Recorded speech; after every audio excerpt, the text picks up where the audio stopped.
update ng bayan. Maasahan anumang panahon.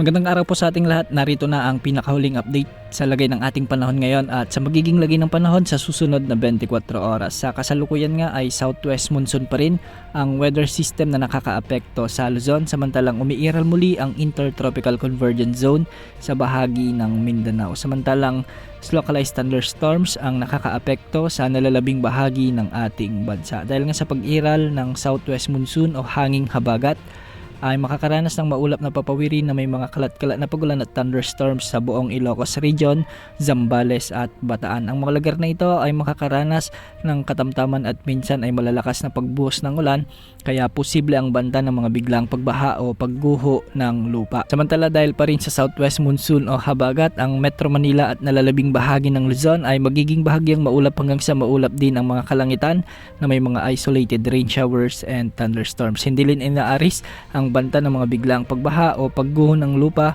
lalo na kung may mga umiiral na severe thunderstorms. Samantala sa Mindanao, may umiiral namang intertropical convergence zone o ITCZ, kaya magiging maulap ang mga papawirin na may mga scattered rains and thunderstorms sa Bangsamoro Region o BARMM, sa may Zamboanga del Sur, Zamboanga Sibugay, Sultan Kudarat, South Cotabato, sa may Sarangani kasama ng Davao Occidental, Davao del Sur at Davao Oriental.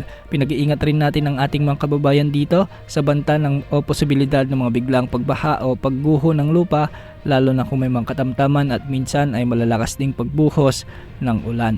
Para naman sa nalalabing bahagi ng ating bansa, lalo na sa Visayas, ay magiging bahagyang maulap hanggang sa maulap ang mga kalangitan na may mga isolated rain showers and thunderstorms. Dulot naman ito ng mga umiiral na localized thunderstorms. Posible pa rin ang banta ng mga biglang pagbaha o pagguho ng lupa, lalo na kung may mga umiiral na severe thunderstorms. Posible pang umiral hanggang sa susunod na 5 araw ang habagat o southwest monsoon, kaya posible pa rin ang mga kalat-kalat na pagulan sa maraming lugar sa kanlurang bahagi ng ating bansa.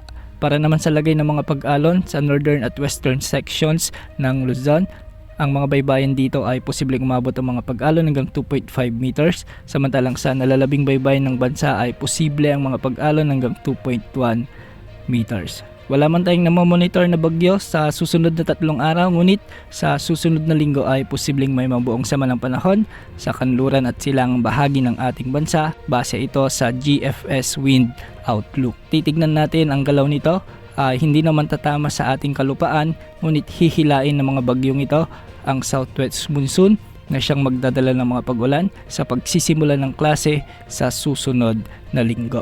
Yan muna ang update sa lagay ng panahon. Ito po ang weather update ng bayan. Maasahan anumang panahon.